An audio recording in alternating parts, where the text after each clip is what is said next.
Bismillahirrohmanirrohim. Assalamualaikum warahmatullahi wabarakatuh.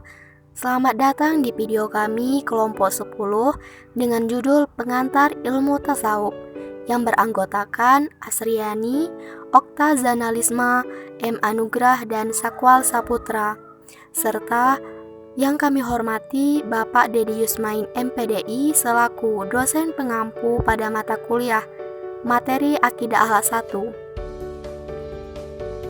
Sebelum memasuki ke pembahasan, terdapat 4 subtema. Yang pertama, asal-usul kata tasawuf. Yang kedua, kedudukan tasawuf dalam Islam. Yang ketiga, sejarah munculnya tasawuf. Dan yang keempat, fungsi tasawuf dalam kehidupan. Nah, itulah 4 subtema dalam pembelajaran ini. Oke, teman-teman, yuk langsung saja kita simak pembahasannya. Warahmatullahi wabarakatuh. Di sini saya Okta Zanalisma dari kelompok 10. Langsung saja, yaitu yang pertama, asal-usul kata tasawuf.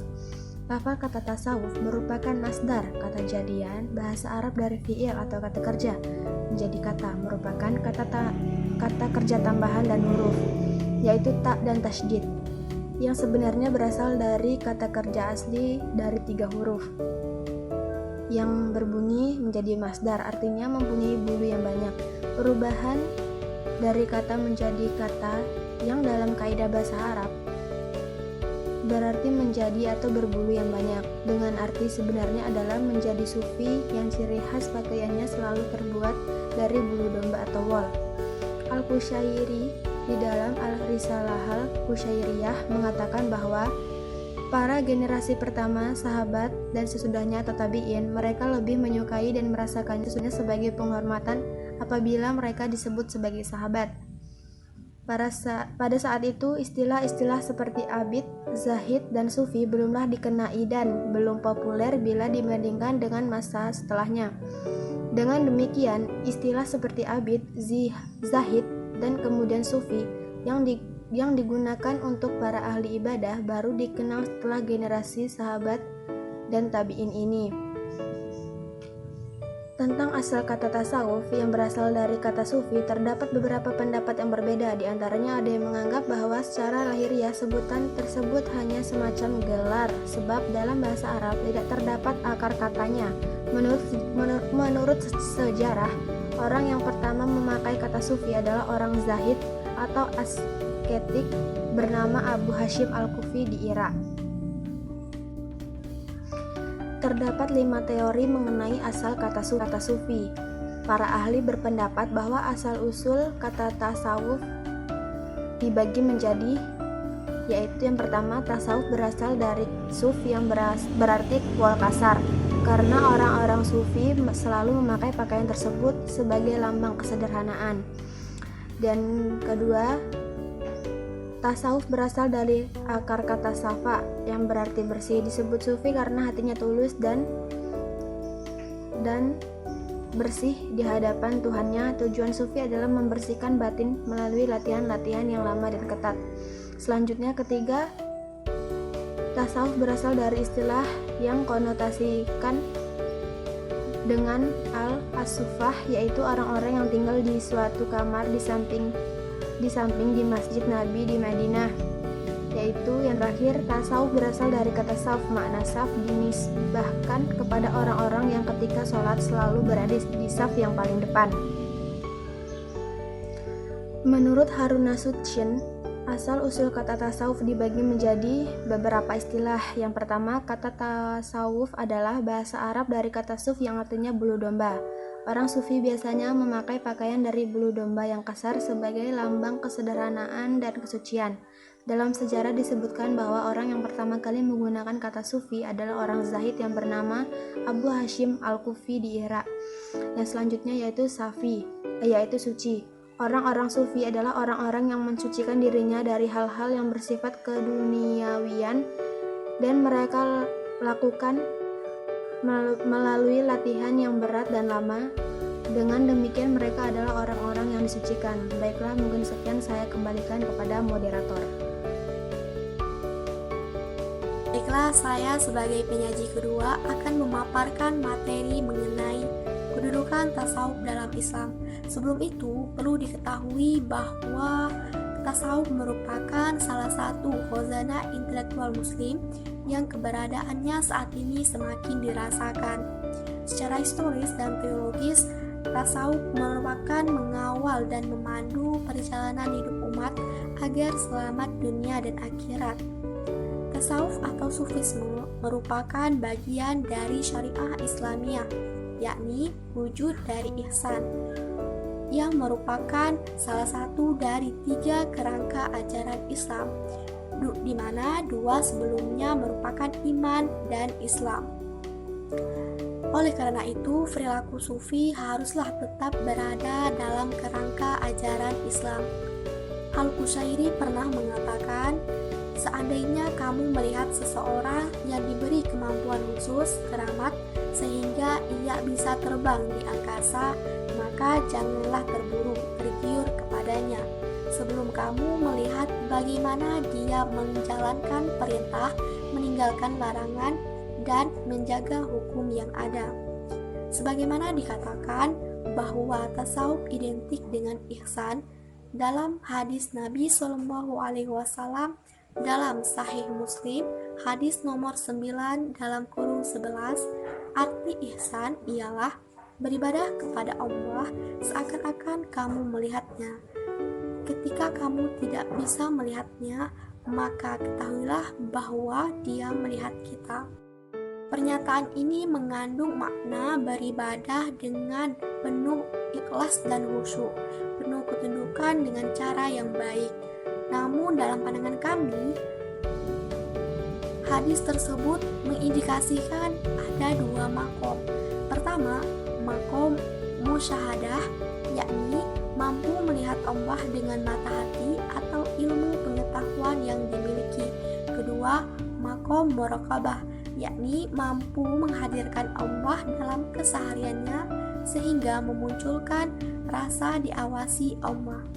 Kedua makom tersebut sama-sama memberikan dampak khusyuk dalam beribadah, dan ilmu tasawuf berupaya mencapai kedua makom itu dan makom-makom yang lain. Nah, berbicara mengenai ihsan, ihsan itu sendiri meliputi semua tingkah laku muslim, baik tindakan lahir maupun tindakan batin, dalam ibadah maupun muamalah.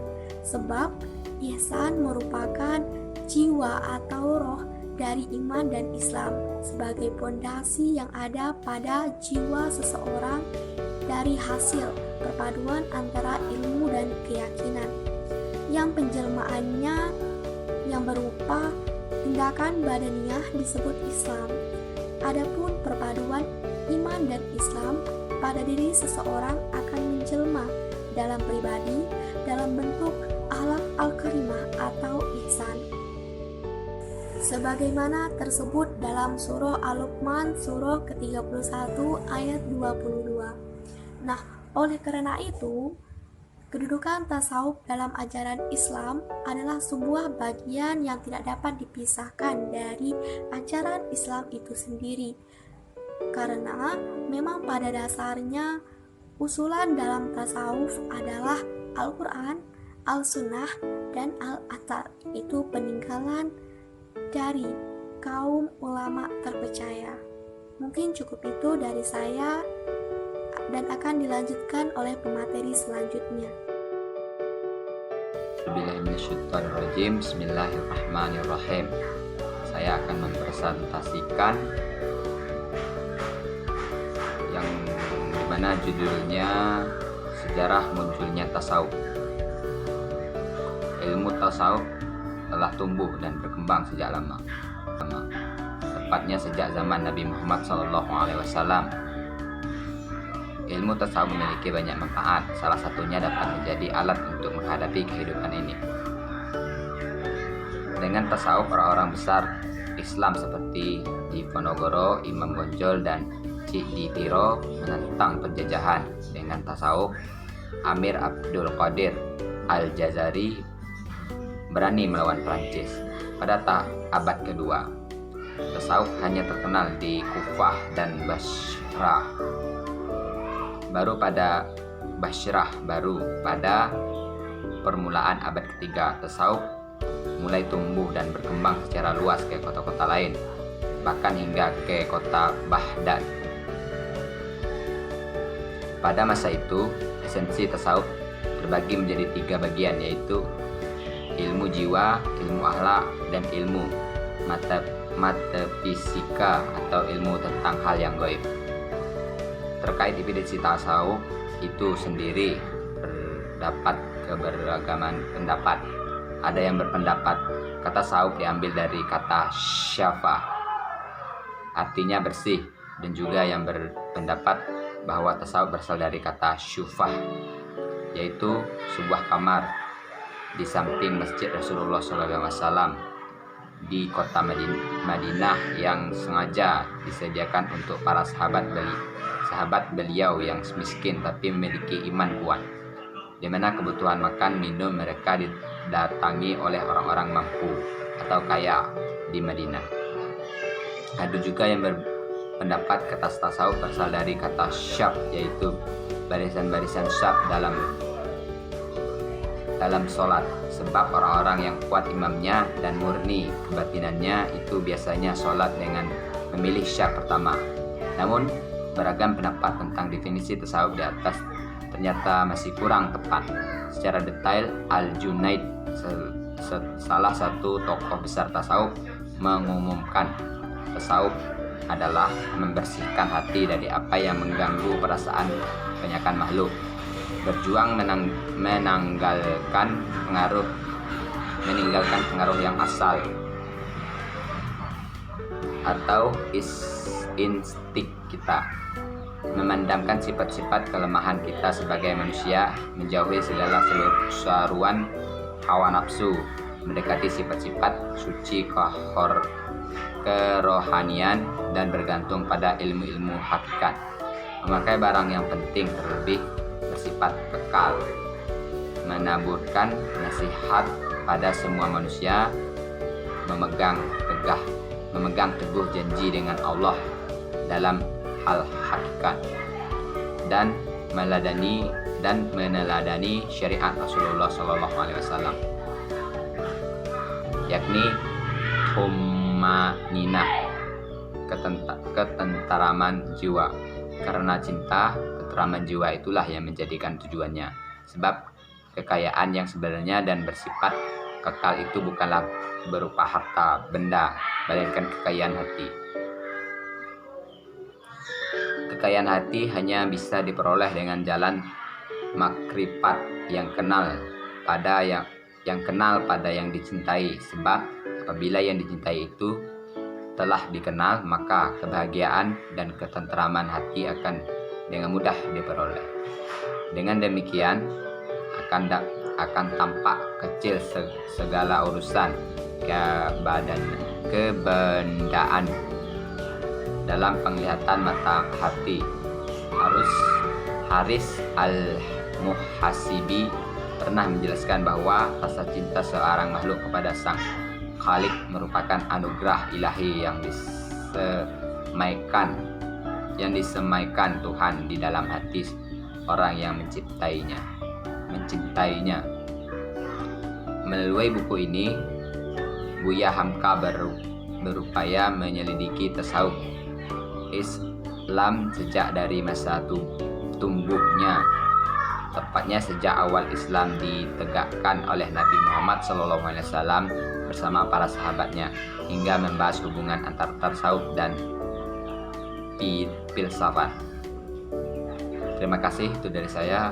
Assalamualaikum warahmatullahi wabarakatuh. Baiklah, Assalamualaikum warahmatullahi wabarakatuh. Saya akan melanjutkan dari pemakalah sebelumnya, yaitu D. Fungsi tasawuf dalam kehidupan. Menurut Hamka, apabila terdengar istilah tasawuf, maka identik dengan terdekat yang mempunyai aturan khusus yang sudah baku dan tidak dapat diubah-ubah. Semua orang bisa menjadi sufi dan tidak perlu memakai pakaian tertentu, bendera tertentu, berkhalwat sekian hari lamanya, atau berguru dengan seorang syekh.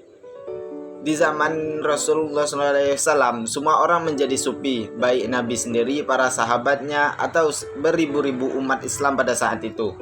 Semuanya berakhlak tinggi, berbudi mulia, sanggup menderita lapar dan haus jika mereka memperoleh kekayaan. Kekayaan tersebut tidak lekat di dalam hatinya, sehingga mereka tidak merasa sedih apabila harta itu telah habis. Oleh karena itu, Hamka berpendapat bahwa tasawuf menjadi negatif apabila dilaksanakan dengan bentuk kegiatan yang tidak negatif. Apabila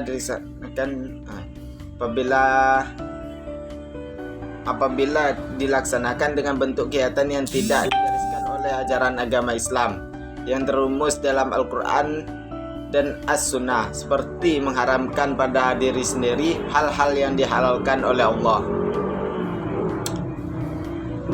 Kemudian tasawuf akan menjadi positif apabila dilaksanakan dalam bentuk kegiatan keagamaan yang searah dengan muatan-muatan peribadahan yang telah dirumuskan dalam Al-Quran dan As-Sunnah, dengan memperhatikan hubungan antara hablun minallah dan hablum minan nas, serta apabila dilaksanakan dalam bentuk kegiatan yang berpangkal pada kepekaan.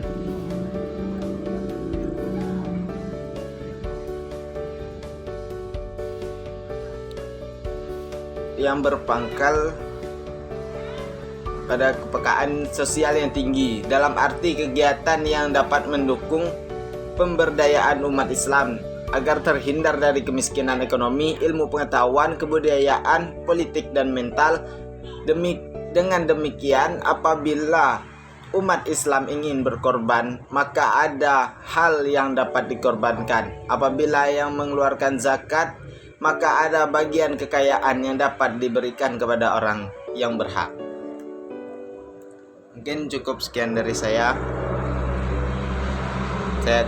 Saya kembalikan pada moderator. Demikianlah presentasi dari kelompok kami, semoga bermanfaat untuk teman-teman semuanya. Dan kami ucapkan mohon maaf apabila terdapat kesalahan, baik dalam penyajiannya maupun dalam penyampaiannya. Dan kami ucapkan terima kasih banyak karena telah menonton video ini hingga akhir. Sampai jumpa. Wallahul muwaffiq ila aqwamit thoriq. Wassalamualaikum warahmatullahi wabarakatuh.